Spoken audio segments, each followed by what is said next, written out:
middle-class reformers. They had two main demands. One was for the end of all religious discrimination, the end of the penal laws.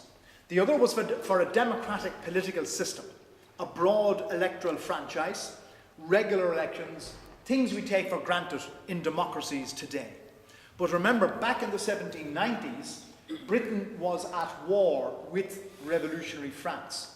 So any demand to tinker about with the political system was regarded as treason or subversion and treated accordingly. So the United Irishmen were declared illegal. They were driven underground, but that simply transformed them into a mass revolutionary organisation. Their aim was, their aim now was an independent republic through armed revolution. Or as Tone put it, his aim was, quote, to break the connection with England, the never-failing source of all our political ills. But he added that the means he would use to achieve this would be by uniting Catholics, Church of Ireland Protestants and Presbyterians under the common name of Irish people. So this was also an attempt to redefine the Irish people in modern democratic terms, in terms of rights and of citizenship, rather than religion or ethnic background. But it ended in failure, with the bloody defeat of the rebellion of 1798. About 30,000 people were killed, the vast bulk of them on the revolutionary side. So this was a very bloody conflict. But in spite of its failure, it's very important in our history because it marks the emergence of separatist republicanism as the main revolutionary doctrine. And all our political parties in this state today originate from that tradition of separatist republicanism. And that would include Sinn Féin and, by extension, the IRA, which in the recent conflict in the north drew their support from the Catholic community. But in its origins, Irish republicanism is very much a Protestant creation. Its main ideolo, Tone, was Church of Ireland Protestant. The first society of United Irishmen was founded not by Catholics of native background, but by Presbyterians, Calvinists, in Belfast. And those Ulster Presbyterians, or Calvinists, fought in their thousands against the British Crown for an Irish Republic in 1798. Yet, their descendants today make up the bulk of the pro-British or unionist population in the north today. So obviously they've completely forgotten their Republican history. And the other problem is most of those people have not yet been on one of our tours. That's going to change everything. No, there are various economic and political factors which later changed the outlook of Ulster's Presbyterians. And this is something I will come back to later when looking at the background to the recent conflict in the north. The point I'm stressing here is Irish history is not an endless conflict between Catholics and Protestants. That's a total misinterpretation. It's more of a kaleidoscope of shifting alliances, which is a slightly more hopeful metaphor, because who knows, things may shift and realign into the future, but only time will tell. Which reminds me of that famous quote from the Prime Minister of China, Zhou Enlai, when he was asked if he considered the French Revolution to have been a success or not, and he paused briefly and replied, "It's too soon to say." So similarly with Ireland. Similarly with Ireland. Now, once the British had suppressed the rebellion with this great loss of life in 1798, they then decided to abolish the Irish Parliament altogether by passing an Act of Union, same as they did with Scotland a century before, thus creating one single united kingdom with one Parliament in London. Now, this Act of Union had to be passed by the Irish Parliament to become law. So this Parliament was so corrupt that if the price was high enough, they were quite prepared to abolish themselves, which is pretty corrupt. But they were well paid for it. They got various, titles in the House of Lords. Some of them are still there today, by the way. Their votes were bought, essentially.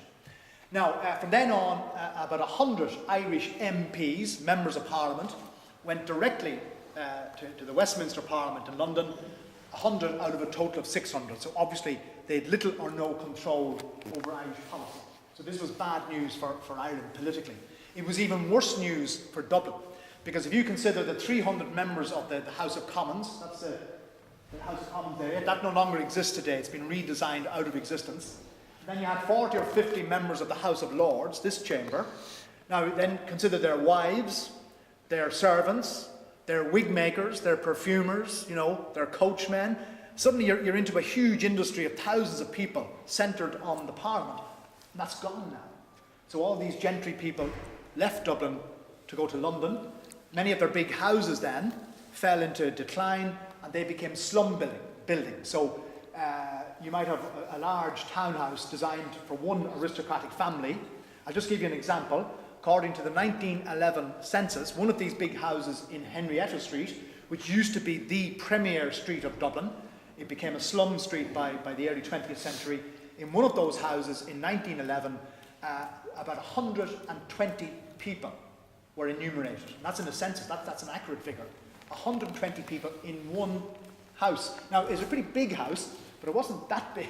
But that gives you an idea of the squalor, the density of how they packed them in and so on. And of course then with disease, tuberculosis, you know, I mean Dublin in the early 20th century was the Calcutta of Europe.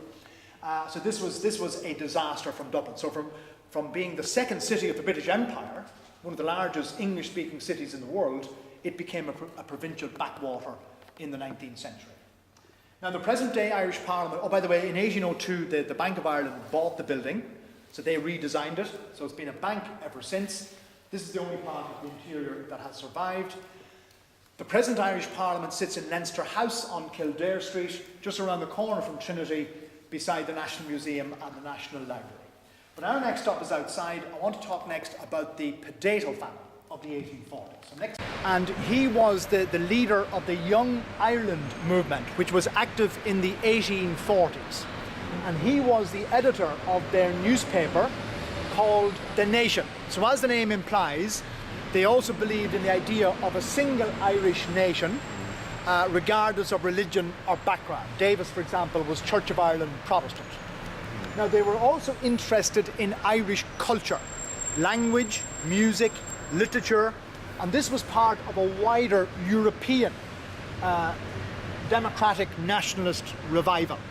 And in 1848, there were a whole series of revolutions throughout Europe, many inspired by this type of movement.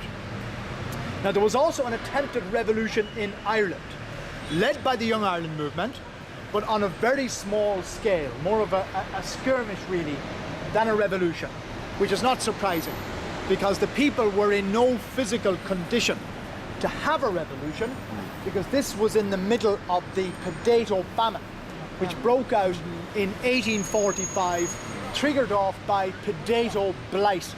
This was a fungus that made the potatoes rot in the ground. And this was a new disease never before experienced. Now the potato originally came from South America. It was grown by the Incas in the Andes. Now tradition has it that it was brought to Europe and to Ireland by Sir Walter Raleigh, along with tobacco. But the irony is the potato became popular in Ireland as a protection against famine. In other words, as a reliable substitute for grain crops, wheat, barley, oats, and so on. The problem with these crops is the Irish climate. It's a little bit too wet, there's not enough sunshine, so there was always the possibility of bad weather causing crop failure and sometimes minor famines. The potato, on the other hand, was ideally suited to the Irish climate. And it was also easily the most nutritious, most productive crop that could be grown. You could get about 6 tons of potatoes from a single acre of land, which was just as well, because before the famine, the average Irish peasant was eating up to 14 pounds of potatoes per day. No. 14 pounds, that's about 6.5 kilos of potatoes per day. That's a colossal quantity. But remember, 75% of that weight is water, no food value. 23% is carbohydrate, and the remaining 2% is protein.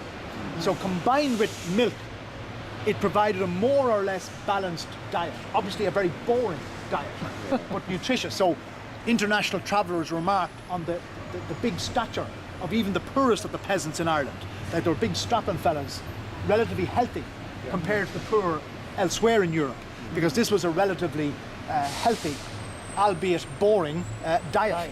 Now, the other big advantage of the potato was it made it possible for the poorer peasants to divide their land amongst all their children. But then if each successive generation kept dividing and subdividing the land, the little potato plots were getting smaller